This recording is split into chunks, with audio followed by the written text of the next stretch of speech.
My name's James. I've been working in magazine publishing pretty much since I was at university, but much longer than that. I've been a massive kind of role-playing and wargaming nerd. And to a certain extent, I think my entire career can be traced back to, those formative sort of experiences with Warhammer and with role-playing games. I think there's a story I mentioned, I think on the Kickstarter, I wrote a letter to Robin Dews, the editor of White Dwarf at the time.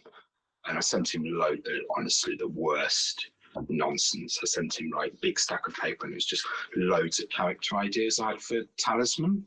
Sure. I was like, here you go, mate. Like, pull some strings, make it happen. And he just wrote a really nice letter back on like Games Workshop headed paper saying, oh, thank you, some great ideas. Like, personally, I prefer Warhammer Quest. All right. Nothing for Warhammer Quest. There's still scope. And I think to me, that was, it blew my mind that you'd take the time out to do that. Yeah, this amazing letter headed paper. And I thought, like, that's the power of a magazine editor. And like so many years later, I recognize all of those things that you get from a magazine, that kind of parasocial relationship with the magazine, or the staff. And there's a certain way of in which magazines kind of built this sort of universe around themselves, which I think is especially clear towards the end of I think it's towards the end of Robin's tenure, and I think it comes up in one of your videos where like they really get quite wacky in the sort of the Fat Dwarf era, and there's like all the Stormania articles and things like that, and it's very, I loved that stuff, but it was properly kind of insular, the universe of White Dwarf, rather than White Dwarf being just the marching band that follows Warhammer releases around. Yeah. I'm massively off topic. I kind of have felt something similar when I did my video with Robin, and it was something we were talking about was, albeit Robin was maybe a little before my time. My peak White Dwarf for me is kind of Paul Sawyer, like fat bloke and everything. Yeah. But kind of, I grew up on a military base in Germany where there wasn't really any kind of hobby scene or anything other than, that's a lie. We had a few, like a club there and everything, but to be able to get that magazine once a month maybe feel like really connected to everyone else, kind of being involved without directly doing anything, if that makes sense, so like I fully like appreciate that sentiment. And I think that was it. Like, I grew up in the countryside. I'm an only child, basically grew up on a farm. So instead of having friends, I had White Dwarf, PC Zone, and SFX, and like, is it Wizard magazine, the comics magazine? Yeah. So the conversations that I should have had with my friends about, games, or I imagined other people out there having with their friends, or I kind of, watched through the window, like, I don't know, Tiny Tim or something, I was having with White Dwarf instead. Like, those are the conversations I was hanging off. And I think that really, actually quite intense relationship. Like, if your relationship with White Dwarf in the 90s was a romance, like White Dwarf would have taken out a restraining order, because you would, you'd read the whole thing cover to cover, like you'd internalize every aspect of it. Like, the lizard men are really knocking it out of the park this month.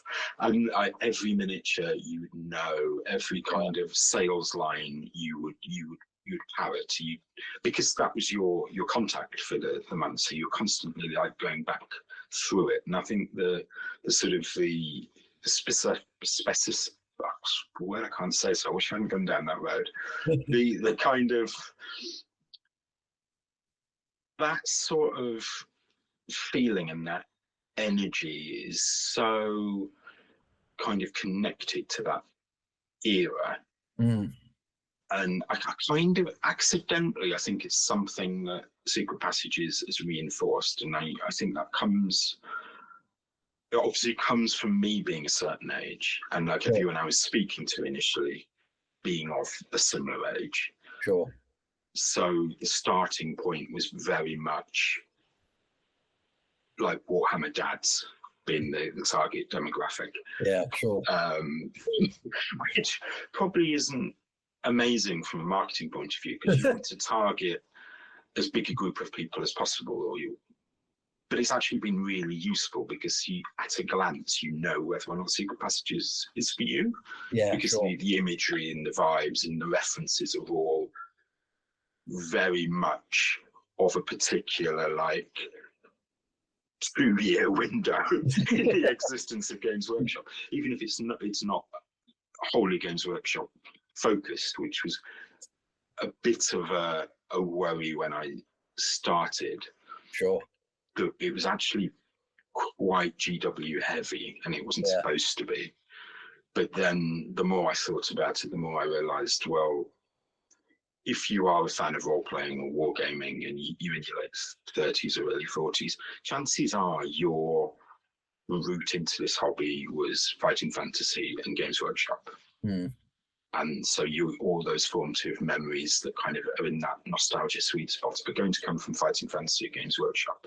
And if we were both from Michigan and we're having this conversation, we'd be talking about like the D&D ads in the back of Marvel Comics, or like seeing them play D&D at the beginning of ET and things like that. And like D&D would be our big reference point.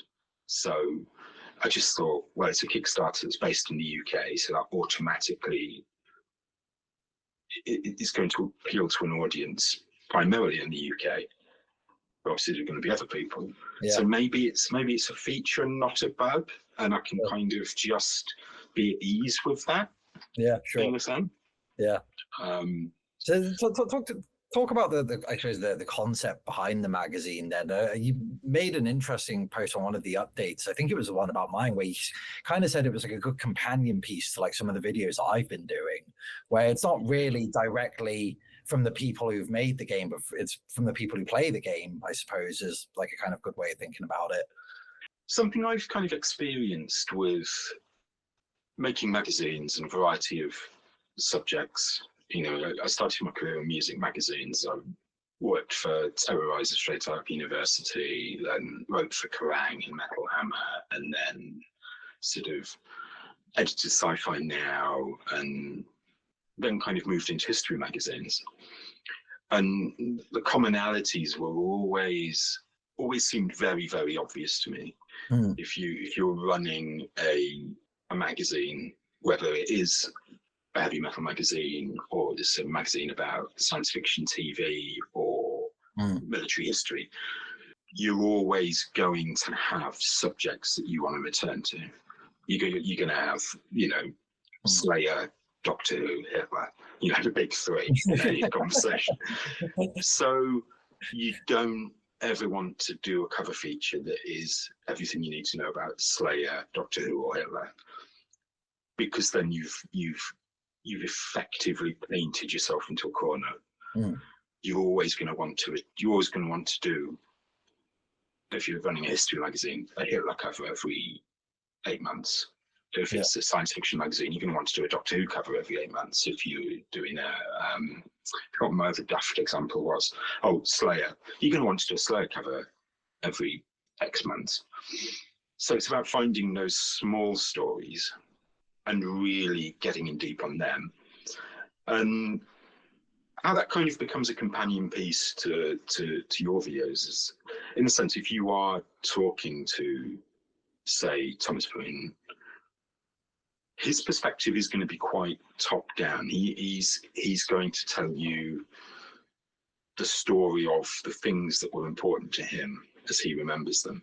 And as a fan or as a kind of consumer, your experience can be so niche or weird or arbitrary, and there are so many endless corners of, say, Mordheim to explore. I think my most recent role before my current one, I was working on a science fiction website that, you know, a big sort of cohort of its fan base was fans of Stargate SG-1, which I wasn't particularly a fan of, but you know, you can see the same things come to the surface. There are episodes and characters that they want to return to over and over again. Yeah, sure. So you never want to write an article that is the be all. Yeah, this is the story of this episode, or this is why this episode is the best, because then you are done with that.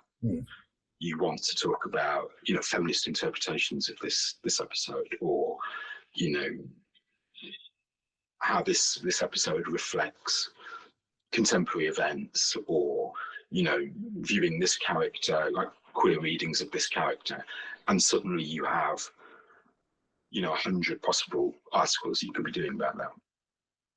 Which is kind of I think, a very cynical way of framing the answer, but it reflects how fans talk about this stuff and how fans consume this stuff, because they do rewatch their favorite episodes, they do reread their favorite books, they do. People have been playing Necromunda for 30 years uninterrupted. Like, they are not done talking about it. Sure. The reams of words they've produced on the subject far outstrip anything that's been published by Games Workshop, and that's because the ownership of those things, once they're released, kind of goes straight to the fans, and you don't have any control over that as the publisher. And something I've always believed is that, and it goes back to what we were saying about different phases of White Dwarf, is that magazines aren't about things, they're about how people consume those things. So even if it looks like it's about a thing, it looks like it's about cars, or it looks like it's about plastic war dollies, it's actually about our relationship with cars or plastic war dollies. And that was what I think that kind of Fat Dwarf era and sort of the later Robin era really tapped into. It was Warhammer as a lifestyle, which is quite interesting. The company became Warhammer as a lifestyle rather than Games Workshop, the publisher of games. It became Games Workshop, the custodian of the Games Workshop lifestyle. So I mean, with the Secret Passages, then you've obviously tried like catering to a few different things. Like, how what's your criteria, I suppose, for putting something in this magazine? What is it you're looking to put into it, I suppose? I guess what we're looking for is those really specific stories that I guess really tap into a sense of time and place. Sure. There's just something. It's really difficult to put your finger on, but it's. You had that. It has to really take you back to kind of being in your bedroom and kind of doodling logos for your homebrew Space Marine chapter. There's something that's really got to trigger that sort of memory. And it's quite difficult to put your finger on, I think.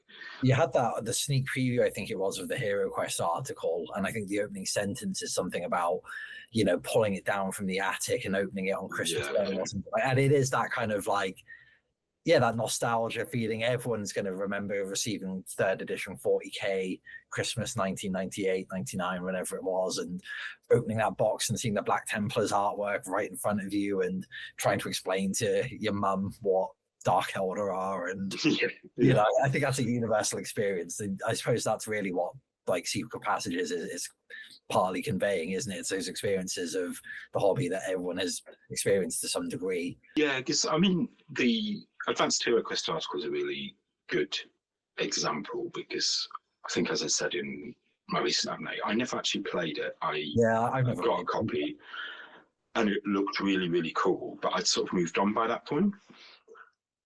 But there was so much of what Chris Hutchins had written in that article that I felt like I was having a dialogue with him when I was reading it, which is, I think, that perfect sweet spot. And it goes back to that sense of, you know, reading these magazines in the late 80s and early 90s and having a relationship, you know, some say too intense relationship with those magazines. Because it didn't fully, as I said, never played it. So Chris's experience, it couldn't be the same experience I had, but there was so much there that I was instantly kind of grabbing onto. Sure. And it's been the same with one of the other articles, one of the first few articles that came in, which is I think Michael Dodd, who writes his Track of Words. He does a lot of Black Library stuff online, and it's kind of done this really thoughtful sort of examination of Ian Watson's Inquisitor novel, which I read quite late in the day. I read after reading the Eisenhorn trilogy, so I was like, saying I rage quit it is too mild, like a description for what happened. I think I just wanted to yeet it into the sun. It's interesting because some of the old Black Library novels, the one that comes to mind for me is Eye of Terror, which is a really wacky and out there novel about a space marine from I think it's Eye of Terror, a dark angel space marine who's woken up 10,000 years, and he finds himself in a world inhabited by chaos, and they convince him that the emperor is chaos has won. And it's this really just out there novel, and like having read content that's a bit more refined to today's IP standards, it's just like so far-fetched. But it was and there's some conversations I had with Michael during that, and again it was the same sort of sense of dialogue when there's so much weird, considering the direction the company went, and weird kind of sexuality in Inquisitor, and some of those, I think Space Marine as well has some weird kind of homoerotic moments in it that feel alien to where the hobby was around about the time like the second edition big box came out. Sure. And the memory that instantly like conjured up for me was playing combat cards with my grandmother, and she clocked some of the Slaneshi demonettes, and she was like, this is not appropriate, those are boobs. And it's just I think that being presented with an article or a pitch that immediately makes you have that dialogue in your head with the author, and I think that's that's true about any medium. It's true with podcasts, it's true with videos. Like I find myself doing the same thing when I'm watching your videos. I think there's one where I can't remember which video it is, but there's this vague mention of Gene Stealer cults like getting sort of dropped, and it being like a Brian Ansell passion project. Sure. And then they just get abandoned. And because, again, I think it might be Jervis that you're talking to, because it's the Jervis eye view of what's going on. That's kind of an aside, because it wasn't massively important to him and it hasn't stood out as a memory to him. But I was obsessed with Gene Stealer cults, like the Rogue Trader era ones. So their absence, I felt quite intensely. And I was like, no, back the track up, Jeff. I want to know more about what didn't you like? What was your beef with Gene Stealer cults? Like, what happened? What went on there? And I think to tie it back to the idea of Secret Passages being a companion piece in a very direct way, it's things like that. There are moments in some of your interviews where it will just be an aside, or it will just be, sentence. Passing comment that to them bears no bearing. It's just Yeah. And I really like the idea that, we can hopefully do more interviews in future issues where we are, pinning people down and kind of expanding on that stuff. And they're a little bit confused as to why we go into so much detail on that, but, hopefully quite forgiving of it. And I think that's quite nice, because I don't want to be in a position where we're pretending that Secret Passages is everything or is the only person doing this. One's quite clearly a lot of really cool, smart, creative people, like, tapping into a similar theme, but in slightly different ways, like yourself. Like some of Children's Sorcery's interviews are really, really good as well. Yeah. And, you know, on the magazine side, you know, Weird Science do a lot of really, really cool stuff, but it's not like fully retro. Mm. And there's clearly space in that ecosystem, I think, for Secret Passages to just really kind of get into the weeds of where the Gene Stealer cults went.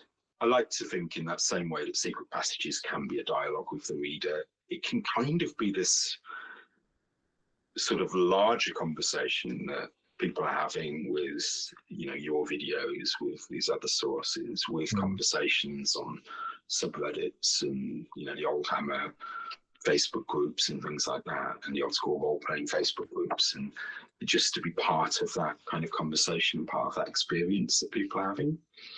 And then another factor is that I think for a long time this has been a project that I've wanted to do. Even when I was working for a big magazine publishing company, I wanted to do more role-playing content. I wanted to see role-playing games being talked about the same way that, you know, I could see other magazines talking about retro video games or films, and, you know, with sort of horror movies and science fiction, nothing was too small and nothing was too obscure to be kind of really rifled through. But Like you nobody would. Like you were saying, it kind of becomes a step up, and it becomes that lifestyle almost, doesn't it? Yeah. But I hadn't seen anybody do the same thing with role-playing games, and with sort of early GW, it wasn't being talked about in quite the same way. And some blogs were starting to kind of emerge around about the time I was thinking about this. I think I kind of became, even though I wasn't gaming myself at that point, I was conscious of kind of the oldhammer thing bubbling away into the surface. I'm talking like 10, 15 years ago now. So I'd just sit in my lunch break reading like Realm of Chaos 80s, the blogspot. Would it just be an interview with Graham Davis talking about the Vermeer and how they were a bit sketchy and how to get dropped from GW. And I just felt like there's something there. And I couldn't get it made in my professional capacity, which was really, really bizarre. And I think it's just down to the lack of knowledge at like a high level. Sure, yeah. It's the publishing company I worked for, had a lot of video games magazines, so they kind of understood that. And the, you know, senior management understood that, but they were all like, you know, they're older than I. They came from slightly different world, and they had a request from Barnes and Noble in the US specifically for. Basically, they were asked, like, can you do a White Dwarf, please? Because White Dwarf sells really, really well. And the marketing people and the subscriptions people kind of scratching their heads, like, what is it they're actually asking for? And I was like, this is my time to shine, baby. So I put together this sort of proposal for a kind of a retro role-playing and wargaming project to that time. It was called Quest, which actually sounds a little bit weird, sort of sounds like a crypto company now, doesn't it? Like so there's a little bit of Secret Passages is kind of me just trying to scratch that itch, because I knew there was something there. I knew there was an audience for it, and it looks like there is. I mean, like I've mentioned before, kind of a slight air of desperation. I haven't like got a massive following. I haven't built like a profile as being somebody that talks about this stuff. And all the advice I've had on Kickstarters has consisted of be massively famous and have a huge mailing list already, and then your Kickstarter will be successful, which is kind of like when you read articles in the Telegraph about how as a graduate you're able to buy your first home by having wealthy parents, like inheriting a castle, or like working for your dad's investment banking firm or something. And it's kind of on that side as well. Okay, I'm not a tabletop influencer. I don't have a massive pre-existing mailing list. I'm lucky that I've got a few sort of, really good friends who are firmly in the Warhammer dad kind of cohort. Mindset, Yeah, that have really been able to kind of boost it and get it to like the next 3 or 4 people down the chain. But mainly, I think it's just the strength of the idea. You take it into a group like, the Warhammer 40k second edition, like Facebook group. Not because there's any explicit second edition content in the first issue, but the vibes are there because that's the edition I was playing for the most part. So they just get it instinctively. Yeah. It's just that sense of, going into a games workshop, and I really, really wanted a ponytail and a leather jacket because the guys in Games Workshop had them. Yeah. Eventually I did get both of those things. It really changed my life, but it's just that vibe. I think it's entirely vibes based. Actually, it's not entirely vibes based. I've given an explanation for why it's actually quite like cynical and market based, but it's simultaneously cynical and market based and vibes based, which is some top nonsense, some top post 5 o'clock nonsense from me.